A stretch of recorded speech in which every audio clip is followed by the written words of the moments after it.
Hello everyone, আসসালামু আলাইকুম। আমি শিহাব আহমেদ। আজকে আমরা হৃৎপিণ্ডে যে রক্ত সঞ্চালন হয় এটা কিভাবে খুব সহজে মনে রাখতে পারি এবং মাত্র অল্প সময়ের মধ্যে আমরা কিভাবে এটা মনে রাখতে পারি, আজকে আমি ভাইয়া তোমাদেরকে এই জিনিসটা দেখাবো। তো তোমরা ভাইয়ের সাথে এই ভিডিওটা লাস্ট পর্যন্ত থাকো। মাত্র 5 মিনিট সময় নিচ্ছি তোমাদের কাছ থেকে। আমরা এই ভিডিওর এই যে আমাদের হৃৎপিণ্ডে রক্ত সঞ্চালন এটা কিভাবে খুব সহজে মনে রাখতে পারি। দেখো, আমরা প্রথমে একটা জিনিস লিখবো। প্রথমে লিখবো যে শিরা। প্রথমে লিখবো কি ভাইয়া? শিরা। দেখো, আমি যেভাবে দেখাচ্ছি তুমি জাস্ট একটু দেখতে থাকো, ম্যাজিক দেখতে থাকো, ম্যাজিক। দেখো, প্রথমে আমরা লিখবো শিরা। ওকে, দেখো শিরা লিখতেছি। ওকে, দেখো জাস্ট একটু দেখতে থাকো। ওকে, দেখো প্রথমে লিখবো শিরা। শিরা মনে রাখবা, শিরাতে কি আছে ভাইয়া? স আছে। শিরাতে স আছে, তার মানে মনে রাখবা যে এটা দিয়ে আসে। আসে, তাহলে দেখো আসে স আছে, শিরাতেও কি আছে? স আছে। ওকে, এটুকু মনে রাখো। তারপর ধমনী। ধমনী, এই ধমনী ধ দিয়ে মনে রাখবা ধাবিত হয়। তাহলে স দিয়ে কি মনে রাখবা? শিরা, মানে আসে। শিরাতে স আসে, স আছে। আর ধমনীর ধ দিয়ে মনে রাখবা ধাবিত হওয়া। ধাবিত, ধাবিত হওয়া হয়, ধাবিত হয়। তাহলে আমরা দেখলাম শিরার স তার মানে আসে, আর ধমনীর ধ দিয়ে ধাবিত হয়। ওকে, তাহলে আমরা মনে রাখবো যে শিরা দিয়ে রক্ত আসে। কোথায় আসে? হৃৎপিণ্ডে আসে। হৃৎপিণ্ডে রক্ত আসে কি দিয়ে? শিরা দিয়ে। আর হৃৎপিণ্ড থেকে রক্ত যায় ধমনী দিয়ে। হৃৎপিণ্ড থেকে রক্ত যায় কি দিয়ে ভাইয়া? ধমনী দিয়ে। ওকে, দেখো এই জায়গায় আছে ভেনা কেবা। ভেনা কেবা মানে মহাশিরা। ভেনা কেবা মানে কি ভাইয়া? মহাশিরা। আমি লিখে দিচ্ছি মহাশিরা। ওকে, ভেনা কেবা মানে মহাশিরা। একটা সুপিরিয়র ভেনা কেবা, আরেকটা দেখো ইনফেরিয়র ভেনা কেবা। এই সুপিরিয়র ভেনা কেবা মানে ঊর্ধ্ব মহাশিরা এবং ইনফেরিয়র ভেনা কেবা নিম্ন মহাশিরা। তো এই শিরার মাধ্যমে কি হবে? হৃৎপিণ্ডে রক্ত আসবে। হৃৎপিণ্ডে রক্ত আসবে।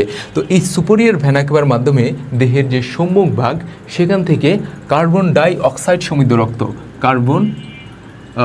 কার্বন ডাই অক্সাইড সমৃদ্ধ রক্ত, আমি এদিকে লিখি, এই কার্বন ডাই অক্সাইড সমৃদ্ধ রক্ত তোমার কোথায় আসে?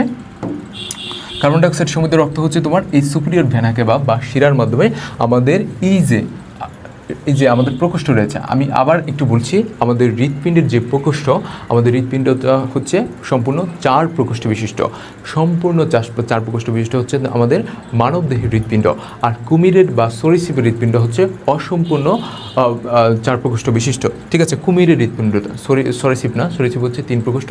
এর মধ্যে কুমিরেরটা সম্পূর্ণ অসম্পূর্ণ 4 প্রকোষ্ঠ, আর মানবদেহের হৃৎপিণ্ড সম্পূর্ণ 4 প্রকোষ্ঠ বিশিষ্ট। তো এই 4 প্রকোষ্ঠের মধ্যে দেখো এ একটা প্রকোষ্ঠ, এ একটা প্রকোষ্ঠ, দেন এ একটা প্রকোষ্ঠ, এ একটা প্রকোষ্ঠ।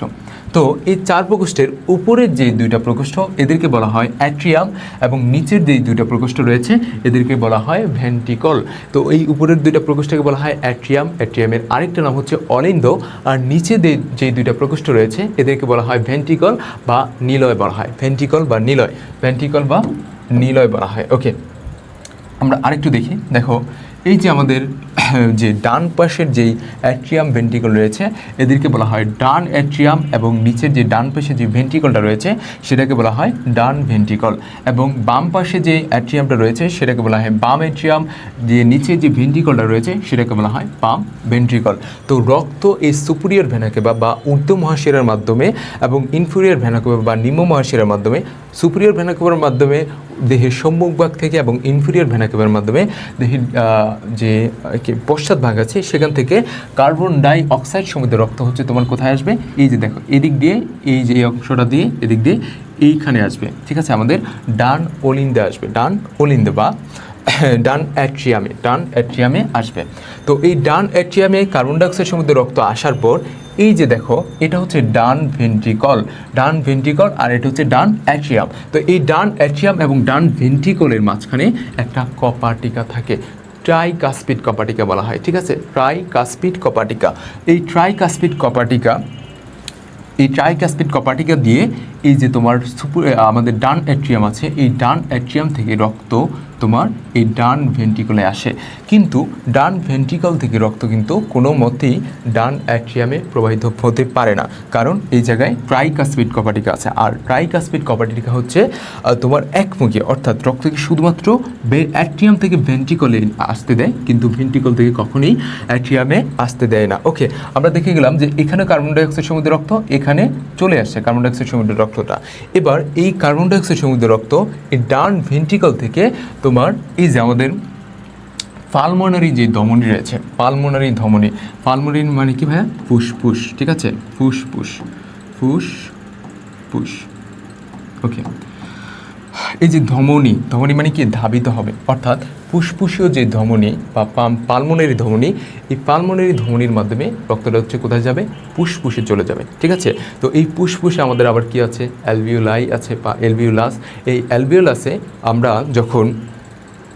যখন যেই আমাদের রক্তের যেই কার্বন ডাইঅক্সাইড আছে, আমরা যখন শ্বাস গ্রহণ করি তখন আমাদের শ্বাসের মাধ্যমে অক্সিজেন আমাদের ফুসফুসে চলে যায়, ঠিক আছে। আর এই রক্তর যে কার্বন ডাইঅক্সাইড সমৃদ্ধ রক্ত, সেটা হচ্ছে তোমার বাম পালমোনারি ধমনীর মাধ্যমে ওই আমাদের ফুসফুসের যেই তোমার কি বলা হয় অ্যালভিওলাস আছে, ওই অ্যালভিওলাসের প্রাচীরে চলে যায়। তখন এই যে আমাদের ফুসফুসে অক্সিজেনের পরিমাণটা বেশি থাকে এবং রক্তে অক্সিজেনের পরিমাণটা কম থাকে, কার্বন ডাইঅক্সাইডের পরিমাণটা বেশি থাকে। তো অক্সিজেনের পরিমাণ যেহেতু ফুসফুসে বেশি, আমাদের রক্তে কম, তখন ব্যাপন প্রক্রিয়ার মাধ্যমে তোমার আমাদের যে ফুসফুস আছে, ফুসফুস থেকে অক্সিজেন সমৃদ্ধ অক্সিজেনটা হচ্ছে তোমার রক্তে চলে আসে, ঠিক আছে। ফুসফুস থেকে অক্সিজেনটা রক্তে চলে আসে। তারপর আমরা যখন শ্বাস ছেড়ে দেই তখন হচ্ছে আবার ওই ফুসফুসে কার্বন ডাইঅক্সাইড পরিমাণটা কমে যায়। তখন হচ্ছে আবার রক্ত থেকে কার্বন ডাইঅক্সাইডটা আবার কোথায় চলে যায়? ফুসফুসে চলে যায়, ঠিক আছে। তো তখন হচ্ছে আমাদের রক্তটা ফ্রেশ হয়ে যায় এবং রক্তটা অক্সিজেন সমৃদ্ধ রক্ত হয়ে যায়। তো এই অক্সিজেন সমৃদ্ধ রক্তটা হচ্ছে আবার কোথায় চলে আসে? বাম পালমোনারি শিরাতে, বাম পালমোনারি শিরা। তো এই বাম পালমোনারি শিরা, এই যে পালমোনারি মানে হচ্ছে ফুসফুস, ঠিক আছে, ফুসফুস। তো এই যে বাম পালমোনারি শিরা, এই শিরার মাধ্যমে শিরার রক্ত আসবে। তাহলে কোথা থেকে আসবে? ফুসফুস থেকে আসবে। ফুসফুস থেকে অক্সিজেন সমৃদ্ধ রক্তটা এই বাম পালমোনারি শিরার সাহায্যে এই যে আমাদের বাম অ্যাট্রিয়াম বা অলিন্দ আছে, এই বাম অ্যাট্রিয়ামে প্রবেশ করবে অক্সিজেন সমৃদ্ধ রক্ত, ঠিক আছে। তারপর হচ্ছে এই যে বাইকাসপিড কপাটিকা, দেখো বামে বাইকাসপিড, বামে কি? বাইকাসপিড, আর ডানে হচ্ছে ট্রাইকাসপিড। তো এই বাইকাসপিড কপাটিকার সাহায্যে দিয়ে সেটা হচ্ছে আমাদের বাম নিলয়ে চলে যাবে বা বাম ভেন্ট্রিকলে চলে যাবে, ঠিক আছে, অক্সিজেন সমৃদ্ধ রক্ত। তারপর সেখান থেকে আবার এই যে তোমার দেখো আওয়ারটা বা মহাধমনী, এই মহাধমনীর সাহায্যে হচ্ছে এই রক্তটা আবার দেহের যে মহাধমনী আছে, বাম সাবক্লিভিয়ান ধমনী আছে, বাম অভিন্ন ক্যারোটিড ধমনী আছে, এগুলোর সাহায্যে হচ্ছে দেহের বিভিন্ন অংশে এই অক্সিজেন সমৃদ্ধ রক্তটা চলে যাবে। তারপর হচ্ছে আমাদের এই অক্সিজেন সমৃদ্ধ রক্ত আবার কোষে যাবে। কোষে আমরা জানি মাইটোকন্ড্রিয়াতে শক্তি উৎপন্ন হয়, এটিপি উৎপন্ন হয়। তো ওই মাইটোকন্ড্রিয়াতে আবার এই যে আমাদের অক্সিজেন সমৃদ্ধ রক্তটা, এটা আবার ওই যে তোমার কি বলে আমাদের গ্লাইকোজেন জমা থাকে শরীরে, তো এই গ্লাইকোজেনটাকে পোড়ানোর জন্য আমাদের অক্সিজেন লাগবে, ঠিক আছে। তো ওই জায়গা থেকে আবার কার্বন ডাইঅক্সাইড রক্তে প্রবেশ করে, আবার এই কার্বন ডাইঅক্সাইডটা আবার কোথায় যায়? এই যে আমাদের সুপিরিয়র ভেনা কেবা আছে বা শিরা আছে, এই শিরা দিয়ে আবার ইনফিরিয়র ভেনা কেবা শিরা দিয়ে আবার এই আমাদের ডান অ্যাট্রিয়ামে চলে আসে। সেখান থেকে আবার ট্রাইকাসপিড কপাটিকা দিয়ে ডান ভেন্ট্রিকলে যায়। এভাবে হচ্ছে পুরো প্রসেসটা চলতে থাকে। আমাদের যে হৃৎপিণ্ড রয়েছে, হৃৎপিণ্ডের যে রক্ত সঞ্চালনটা এভাবে চলতে থাকে। আশা করছি সবাই খুব সহজভাবে এটা বুঝতে পারছো। দেখা হচ্ছে নেক্সট ভিডিওতে। সবাই ভালো থাকবা। আসসালামু আলাইকুম।